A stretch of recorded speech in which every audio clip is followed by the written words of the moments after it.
was in attendance. Were you referring to the members of parliament? Because that is what was said yesterday. Council, why would one suggest that I was referring to anyone when I've not mentioned one?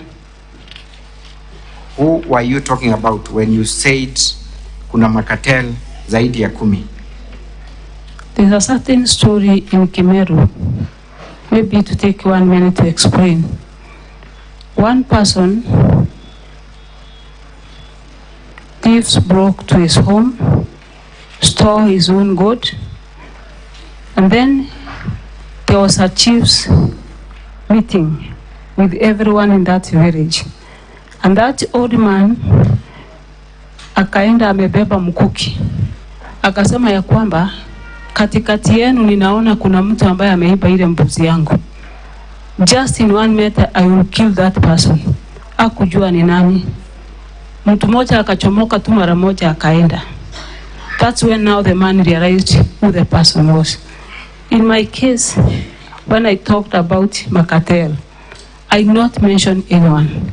I said this county will not be micromanaged by few cartels or 10 cartels and few rich people to assume that Meru is the way they want to paint it bad. Thank you. I did not mention anyone. You did not mention anyone. That's Yes. quite important. There are these WhatsApp groups in Meru, County Admin Services, Third Government, 012. Are you the admin of these groups? I'm not. I was added in that group. You are added in that Yes. group. Is it an official WhatsApp group in Meru? No, we don't have an official WhatsApp group in Meru County. Did you at any moment incite or encourage any admin to remove the deputy governor from? I don't know even the administrator. I was just handed. Thank you. Did you encourage anyone to demean or insult? No. You did not. Thank you. I'll not talk about. Let me ask you this question. It's quite important. It's the issue of sending certain employees of the county on compulsory leave. You remember that issue? Yes, I remember. You remember that issue? Number one, are you the one who sent these people on compulsory leave? I'm not the one. Who did that? The county secretary. County secretary. Yes. Are you aware that they were sent on compulsory leave? I was notified after the county secretary sent them on compulsory leave due to some allegations that were reported to EACC.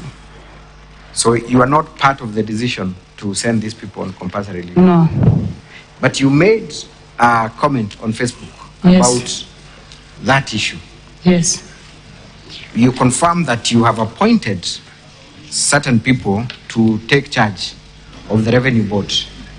Again, the appointment was done same as the sending of the same or the people on compulsory leave.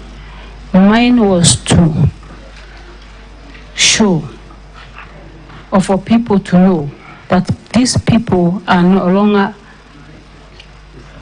doing or acting on behalf of Meru County government, and these are the new team that is on board. Later on, you were subject of court proceedings in a case where these people cited you as a respondent, and subsequently there were contempt of court orders issued. Why were you cited as a respondent in that matter?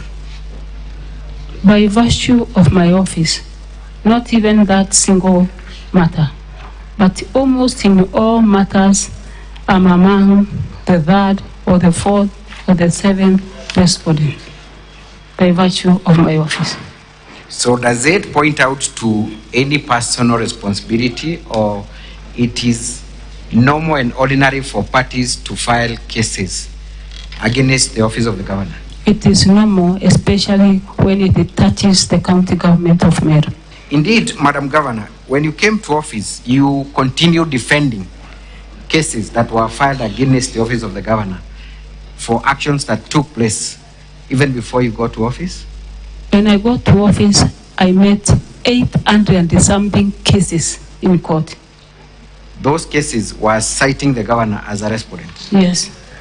Did they in any way communicate that you personally had a responsibility to the action that offended the person who went to court, or it is by virtue of the office? In all those cases, there is nowhere where I was directly responsible. Thank you. Lastly, we have an issue of appointment of the following person. But before I go there, let us talk about the traffic marshals in Meru. You have been accused of creating this office called the traffic marshals without following due process. Did you commit that offense? I did not appoint anyone for the traffic marshals. That was a pilot project from the Department of Public Service. Just like any other governor or leader, you are mandated or you're supposed to launch a project. But I did not participate in employing any of the traffic marshals. Did you later seek the approval of the County Public Service Board to create this office? The county secretary did it. And those discussions are ongoing? The discussions are ongoing. Thank you. And one council may ask, who then were the drivers of the border? We have the enforcement team and some few others that were piloting or were used to pilot the project. So we've never employed any single person to do that duty.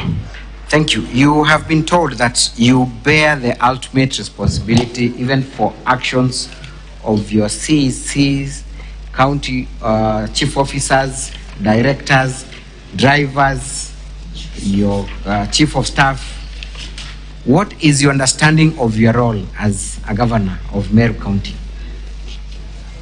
Of course, to provide leadership counsel, and also, even though in some ways I might be involved where I'm directly giving a direction, maybe via memo, because a government has a way of communication. But in this case, or in all these allegations before me today, none of them that I have alluded my signature, neither given a memo for the accusations that are before me. Thank you. The very last, we have seen a lot of, and I do not wish to go deep in it, but we have seen the County Assembly trying to make a big deal of some payments that were done on one day to Rose, to other members of county government. Is it that these people are being paid for forged Imprest? Or why is it that there is an indication of many payments done on one day? To the best of your understanding, though you may not have the technical. In county government, Mr. Speaker and the honorable senators, we receive funds not in one bunch. Yes. At times, funds are delayed, and some functions have to continue, like traveling, like meetings, and in most cases, we do or they do using their own money, like traveling, and then when money gets in or lands to our accounts, then they are paid. The issue of paying 10 payments in a day might have been a delay of payments which has not been done for a month or two. Thank you. When you travel, is money put in your account or it is deposited in the account of your PA, or it's your PA who receives it? Since I became a governor, none of a single or no single coin has ever been deposited to my account. How do you travel? Who then receives that money for your facilitation? The PA. Thank you. The administrators. Yes. Yes. Thank you very much. Mr. Speaker, sir, that is all for this witness. I wish to hand her over for cross-examination. Thank you. County Assembly, you may proceed to do your cross-examination. By way of indication, Counsel for the County Assembly, how much time do you need?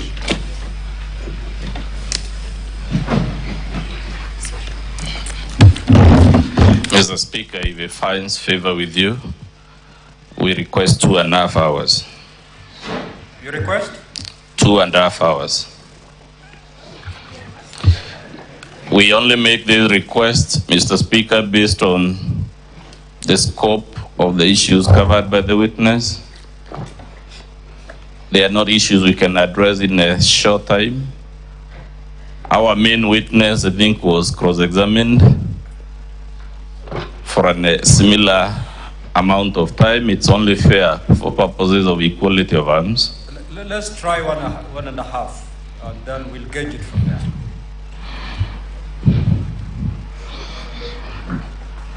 The Honorable Governor Mwangaza, good afternoon. Good afternoon, Council. Would you agree that the cultural structure and values and attitudes of the Mount Kenya community are substantially similar, even though there may be small details of variation? No. So it is your case, the culture of the Ameru, Aembu, and the Gikuyu are vastly different. Yes. Are their languages also vastly different, or are they substantially mutually intelligible? Different. Are they mutually intelligible? No.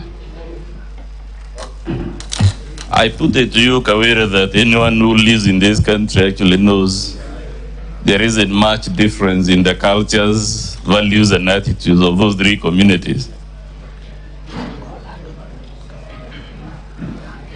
What do you say to that? There is difference because, for example, in Meru we have Jorincheke. Do the Kikuyus have Jorincheke? They have Kiama, and I'm sure you know even the Jorincheke is also called Kiama. It's just a difference of names. Anyway, Governor Kawira Mwangaza is the governor of Embu a man or a woman? A woman. To the best of your knowledge, is this woman governor being hounded out by some misogynistic male leadership? And yes, she's here to testify. I cannot testify. To the best of your knowledge, has the woman governor of Embu been impeached 3 times? Has she faced 3 impeachment motions in the last 1 year?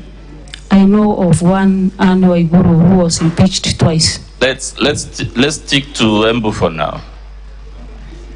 Has the governor of Embu faced 3 impeachment motions in the last 1 year? No.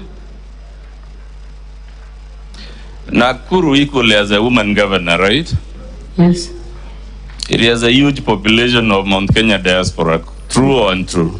True. As that woman governor in Nakuru faced 3 impeachment motions in the last 1 year? No.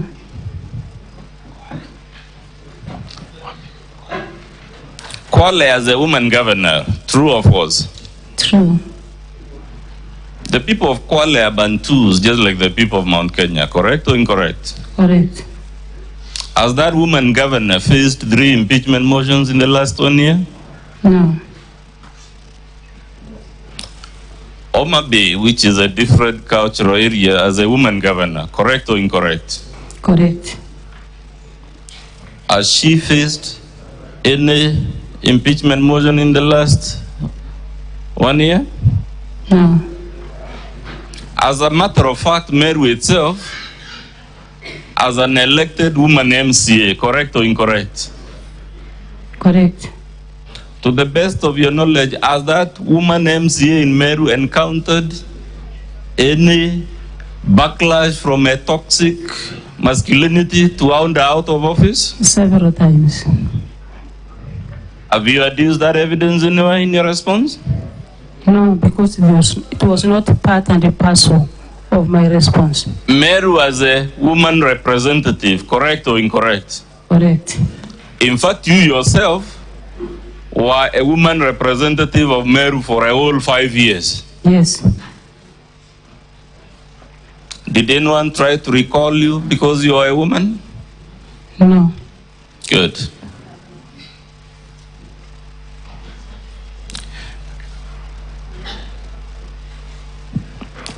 Let's go to, you just told Mr. Speaker, it's more common story in Meru. Tell me whether you know of this story, which is also very common in Meru, of a woman who would beat her husband, then scream, and because the society is socialized to think it is the man beating the woman, and she has locked the house, people would think it is the man who was beating the woman, while the truth was the other way around. Have you ever heard of that story? No. Of course, you've never heard of it, because it's not convenient.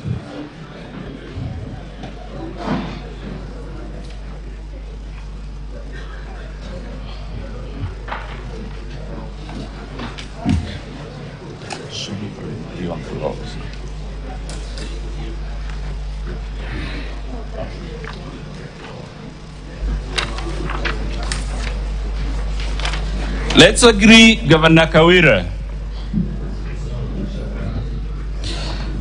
for argument's sake,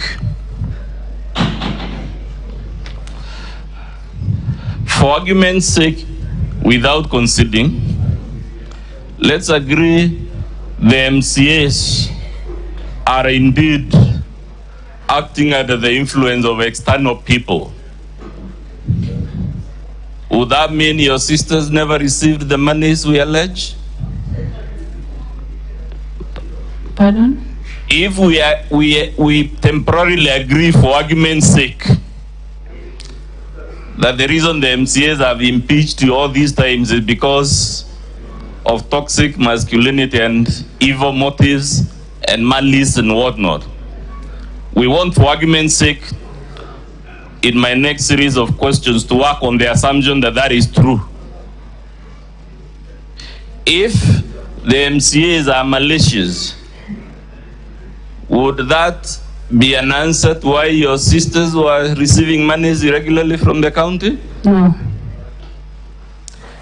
If the MCAs are intimidated or influenced, would that be an answer to the count on usurpation of statutory functions of the County Public Service Board? No. Indeed, Governor Kawira, the motivations of the MCAs, you will agree, are therefore irrelevant as long as there is evidence in support of the charge. There is no support in the charge. That's for the Senate to decide, but assuming there is evidence in support of the charge, is it your position the charge would fail because even though there is evidence, the MCAs are driven by an ulterior motive? Is that what you're inviting the Senate to do, assuming the Senate believes you're an innocent victim of evil machinations? Does that undo the evidence against you on the charges? The charges should have evidence. If they have the evidence, my question is, would evil intentions on the part of the MCAs undo that evidence? Would the evidence cease to exist because the MCAs are acting maliciously? No. The answer is? No. No. So you will agree with me, therefore, the case against you should be decided on the evidence, not on the motivations of the MCAs. Yes, on the evidence. Thank you very much. That's a very useful answer. Let's go to the complaint by Celesio.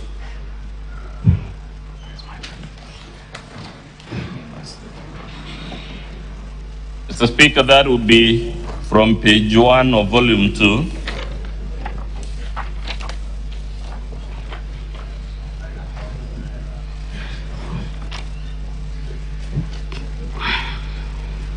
You just told the Senate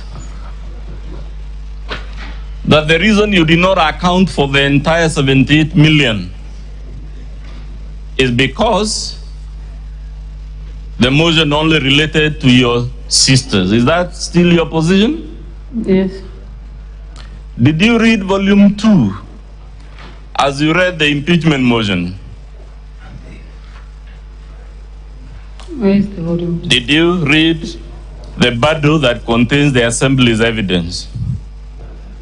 The evidence is the influence extract by Celesio. Correct. Yes. In fact, the impeachment motion says the evidence is in the complaint by Celesio. Correct or incorrect? Correct. It would mean, therefore, the impeachment motion must be read together with the complaint by Celesio. Correct or incorrect? Incorrect. Can you refer to paragraph 11 of the motion?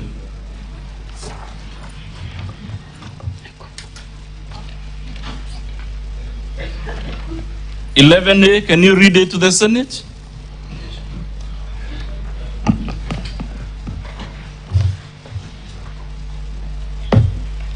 Yes, I can read. Read it for us. 87 of 68. Evidence of the governor engagement, convenience, and complicity in the proceeding.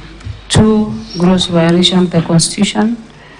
3, 2, gross misconduct. 3, gross abuse of office to be found in, accompanied by Duranera Celesio Mutuma to Ethics and Corruption Commission on 11th August 2023.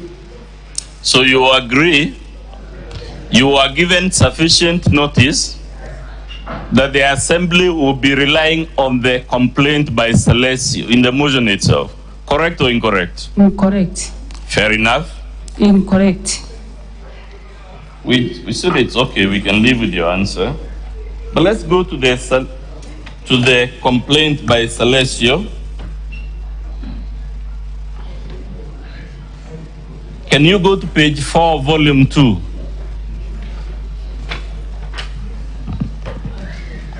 What does it say?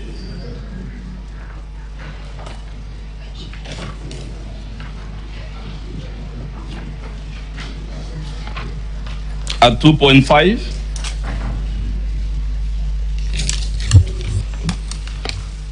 Volume.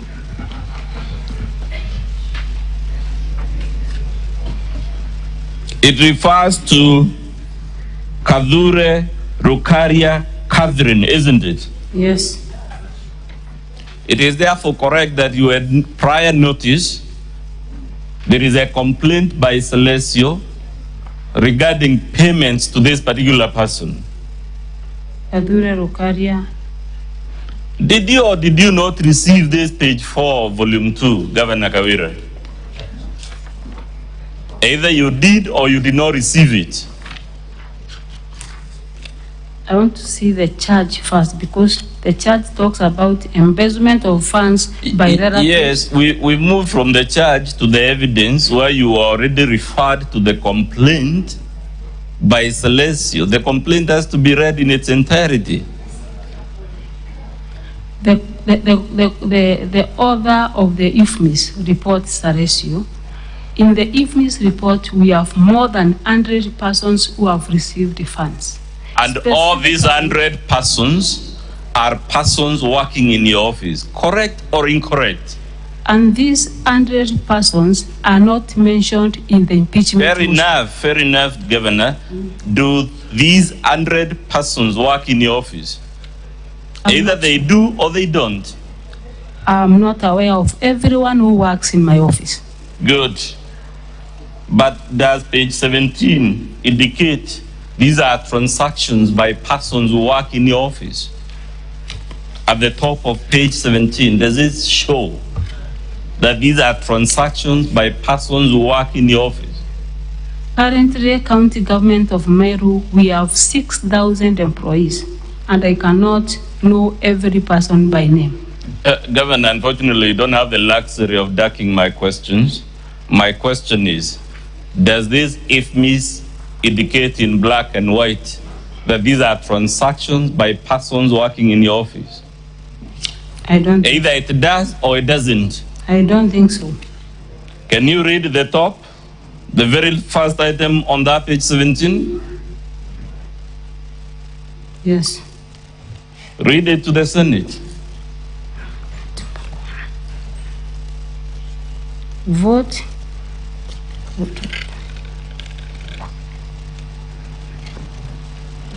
So small ones I can't see. I don't mind if your assistant can read for you. Okay. She can read for you. Vote 3562, Meru, Office of the Governor. You will agree, Madam Governor, the document itself indicates it's about transactions in your office, not another office.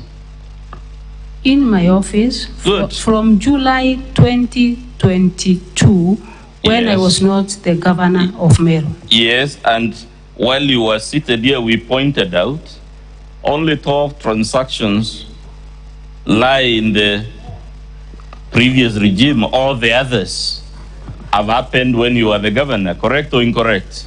And that's why, Council, you want me to know everyone who, including those who worked in the previous regime, from this document?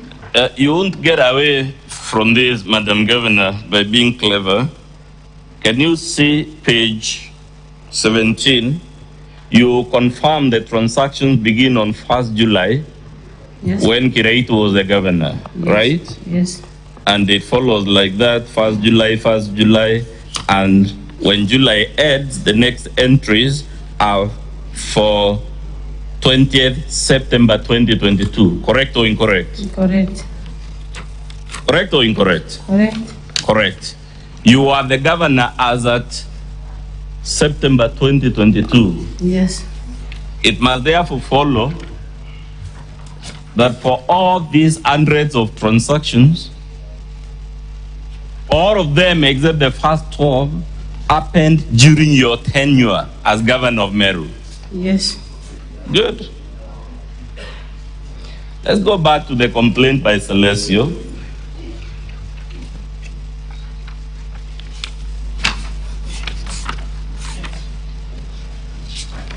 At page 4, Celestio talks of withdrawals by Kadure Rukaria Catherine. Correct or incorrect? Correct. And he has analyzed them, and most of them are indicated the payment description is not applicable. Correct or incorrect? Correct. In your understanding of government accounting and PFM, should public money be expended and the accounting description is not applicable? Council, I'm not an accountant. You are the governor, unfortunately, so answer my question. As the governor of Meru, the way I understand is that after this IFMIS report, if it's a genuine one, of which I doubt, follows an audited report. Before me, if it was an audited report which clears or rectifies any mess that is in IFMIS report, then it could be a question that I could be easily able to answer. Does the county government have access to IFMIS? Yes. In fact, your junior officials have credentials to IFMIS. Yes. Therefore, they could easily have just logged in and printed the correct IFMIS if your case is you doubt the authenticity of this one. Correct or incorrect? I repeat again that IFMIS extract is not the final document. That's not my question, Madam Governor. The question is, would your CEC finance, would your Chief Officer finance, would your own Chief of Staff, who is the accounting officer in your office, do all these people have login credentials to IFMIS? They have. Good. And therefore, when the Assembly asked you to present the IFMIS extract, all your officials needed was to log in, print, submit. Correct or incorrect? There was a reply by the... There is a reply. Answer my question. All they needed to do, if there was any reason to doubt the authenticity of this IFMIS, was to log in and print. Council, do the Assembly rely on IFMIS? Madam Speaker, I ask that the witness answers my question. I don't want to have an altercation with her. I need your protection, Madam Speaker. Madam Governor, just answer the question, please. They have the right to print the... Yes, and therefore you will acknowledge all they needed to put this matter to rest if there was no embezzlement was to log in and print. Correct or incorrect? Correct. But instead of doing that very simple task, your CEC and your officials, what they did is to manually type their own figures instead of those on the system. Page 105 of your response. Correct or incorrect? Incorrect. Are you saying the document at page 105 of your response is a system-generated report?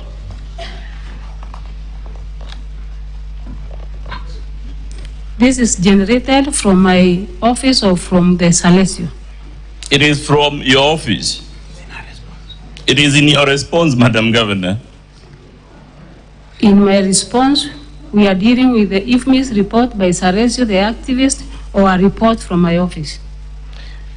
If I unpack your own defense for you to answer the question, I don't know, Madam Speaker, who is answering questions. In your defense, you actually rely on the report by Salesio.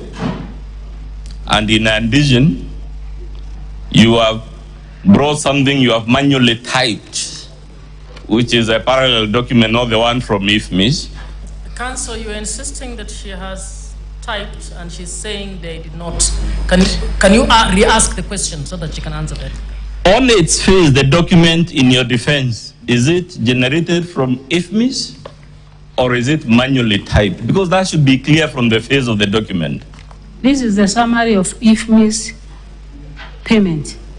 It is not an extract from IFMIS, is it or is it not? It is an extract of the IFMIS. Does it have a timestamp? Time on. And if timestamp? Yes. Where is the timestamp? Show it to us. That's the voucher number, the payee. I'm not talking about voucher numbers. I'm talking about a timestamp. System-generated report from IFMIS indicate when they were printed, when they were downloaded. They leave a footprint. Who keyed them and when? You will agree, Madam Governor, so that we save time, your document is not system-generated. And that's why I said you typed it.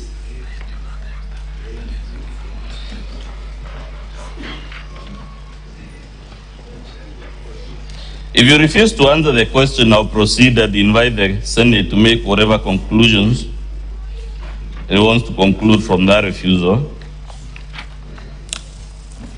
Counsel, you can put it to her and proceed. Yeah?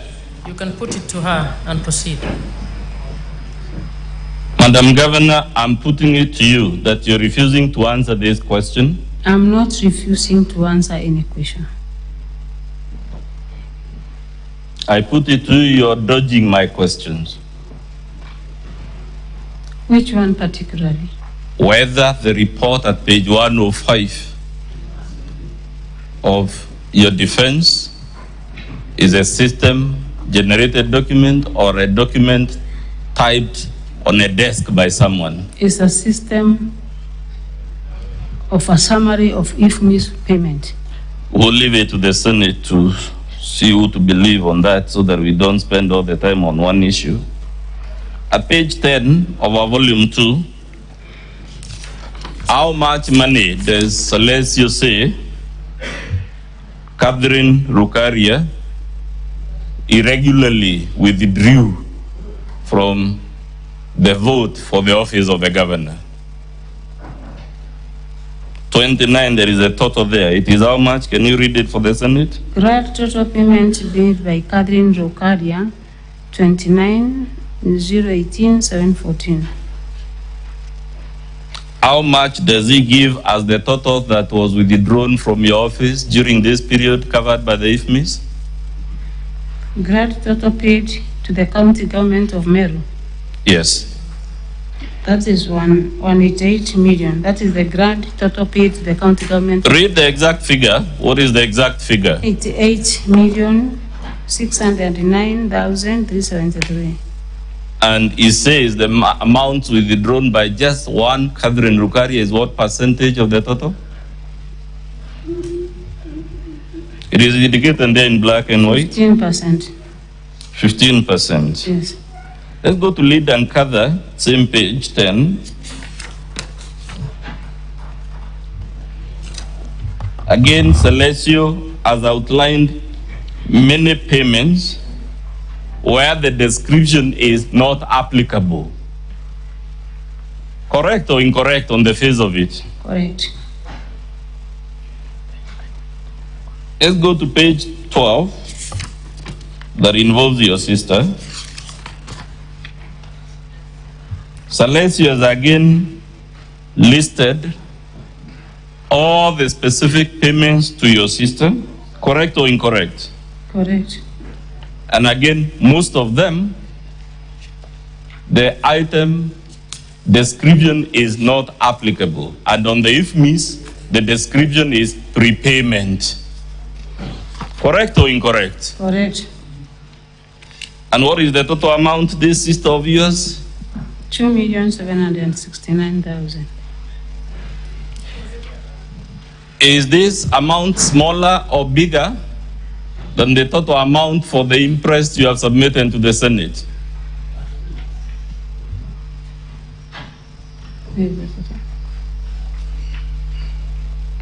This amount here of 2,769,000, is it smaller or bigger than the amount you have accounted for? Let me see the booklet that I have accounted for.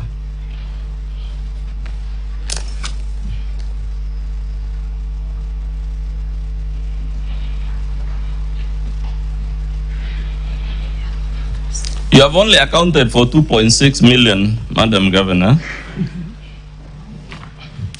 for all the relatives, and yet for just one of them, the amount irregularly disbursed is 2.7 million. I'm putting it to you that the sum of the amount of money you have accounted for all your relatives is actually smaller than the amount paid to just one of them, as per this document. And as per this document, which is an IFMIS report, the audited report clears any error that is in this report.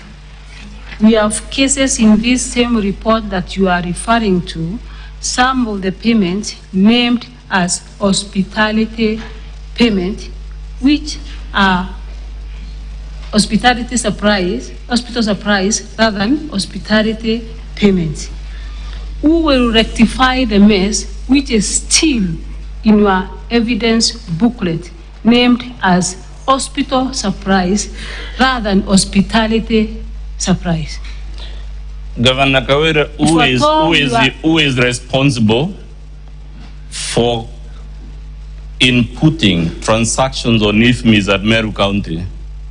PFM Act Section 103 gives the responsible person to correct the measures. It So establishes the CEC finance is the end and it makes all decisions. And the Public Audit Act 31 spells out the audit process for documents to be tabled before Parliament and Assembly. So you will agree with me? So this IFMIS report must go through the audit for us to get a final copy that can be read by this honorable House. Except that's not the question I asked you, and I agree with you. But you agree the answer to my question is that it is your officials who enter the data in these IFMIs. Who is right now? Is it our officials or the activists? Answer my question. Madam Speaker, please. Councillor, what is your question? My question is whether it is county officials in Meru who keyed in the data on IFMIs. Governor? Yes, it is the county officials for our case. And therefore you will agree with me, if there is any misrepresentation of hospital as hospitality in IFMIS, the person that should take responsibility for that is your own officials, correct or incorrect? Correct, and that's why we have another process. I have received my answer, audit. Madam Governor. You have said it's correct. You have given an explanation that the reason your officials and relatives receive all these payments is by way of Imprest. That's why on IFMIS it is captured as prepayment, isn't it? Yes.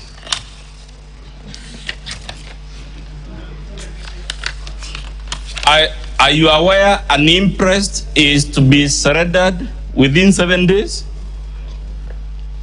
Prepayment cancel is money requested for activities not done, and after the activities have been done, the accounting person accounts for every coin before receiving any other money.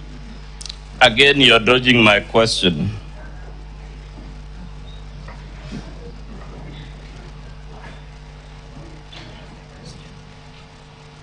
Repeat The question is, isn't an Imprest supposed to be surrendered and accounted for within 7 days? Surrender of Imprest are surrendered within specific days. My question is very easy. By law, should an Imprest be surrendered within 7 days? It's either yes or no.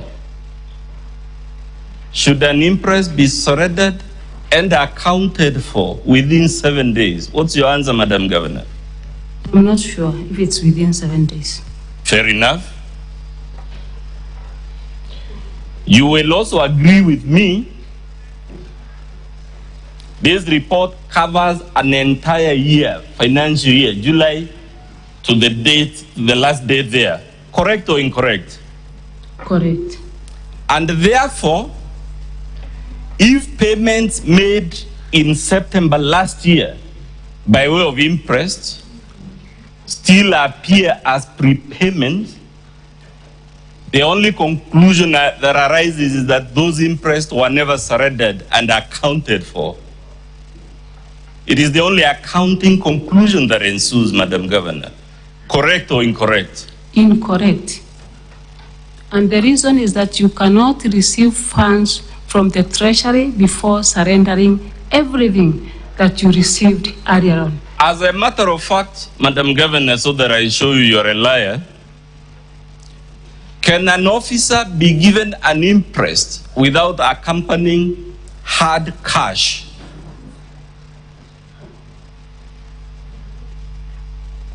Repeat again.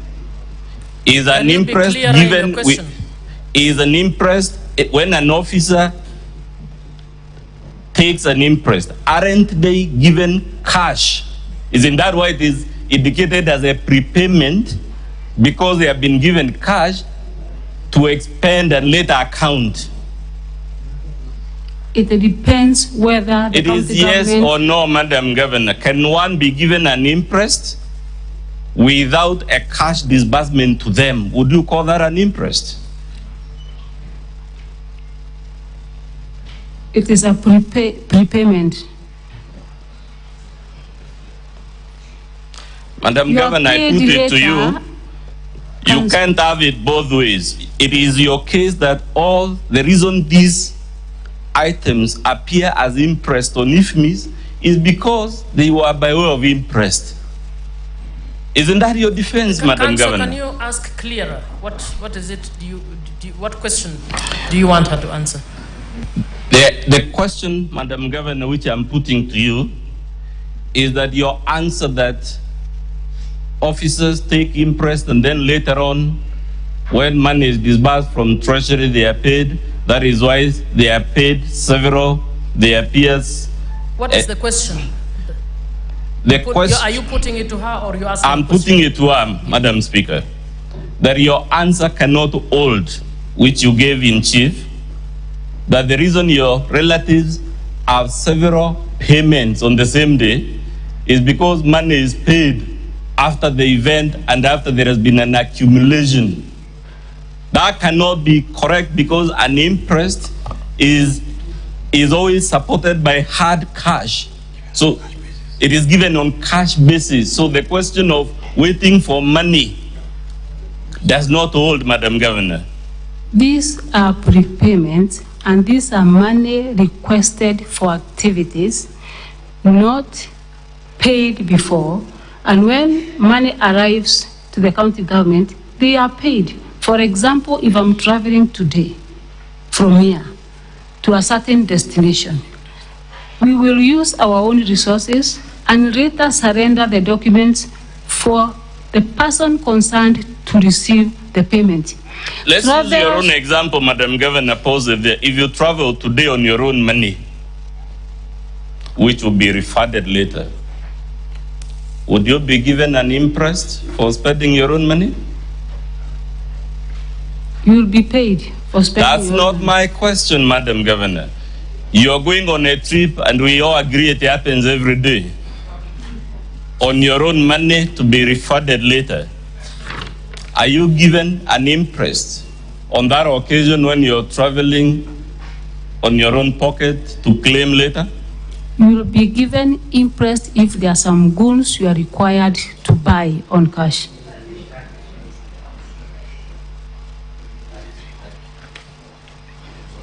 And the amount of money that the council we are discussing is the office of the governor, where there are no projects apart from the usage of money by way of travels and other things like purchase of items in the office of the governor. No projects is done in the office of the governor. How else do we expect the office of the governor to work or to receive money if not by this form? I did ask you any question, Madam Governor, about projects. We are talking. Council, can you wrap up on that question? And can you? I think the Senate might be able to appreciate the issue of imprest. I request that you move to the next question.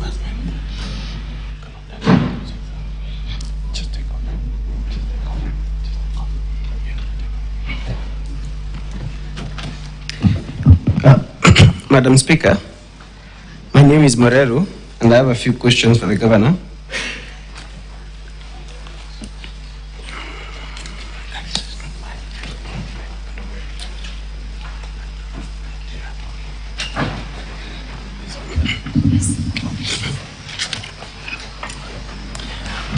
Madam Governor,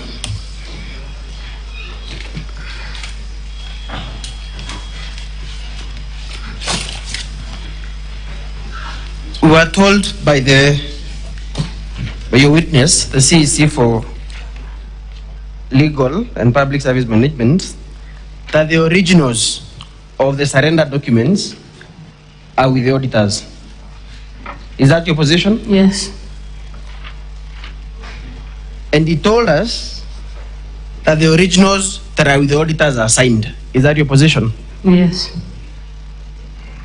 So if the originals are with the auditors and they are signed, where did you get these surrender documents that are not signed? Council, what happens after you surrender the imprest? When you surrender the surrender of the imprest, you have a voucher that is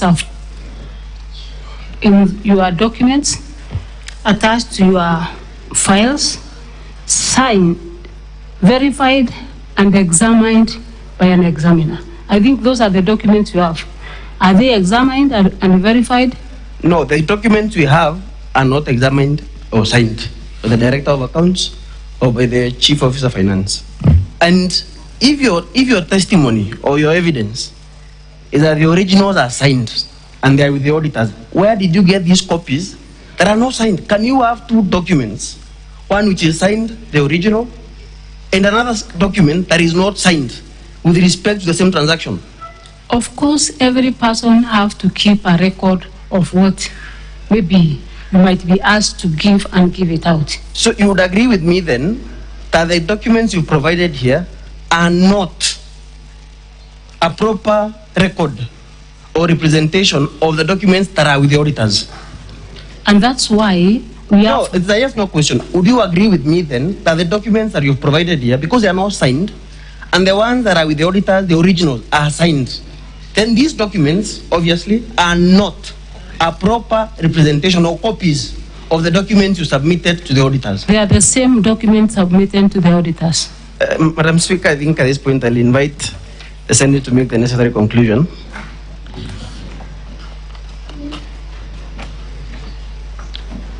Governor, you can turn with me to page 295 of our volume 2. And my first question, Governor, is whose responsibility is it by law to appoint chief officers? Is it your responsibility to appoint chief officers? No. By law, whose responsibility is it to appoint chief officers? Public Service Board. Governor, maybe I can clarify there that the position of the law, if you check section 45 of the County Governments Act, is that the governor appoints chief officers on recommendation of the County Public Service Board. Yes. The County Public Service Board advertises, Yes. they shortlist, Yes. they interview, Yes. then they submit names. And in fact, in your case, they submitted 3 names for every department Yes. to the governor for formal appointment. Yes. Correct? Yes. So who does the actual appointment? The governor. Yes. So the document at page 295, now that you agree that it is the governor who formally appoints chief officers as by law,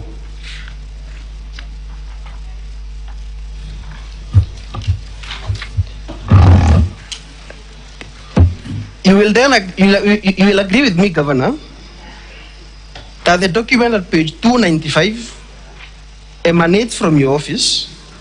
It is signed by the county secretary for Her Excellency the Governor, and it communicates your decision as governor to appoint certain individuals as chief officers, some in acting capacity, some in substantive positions, correct?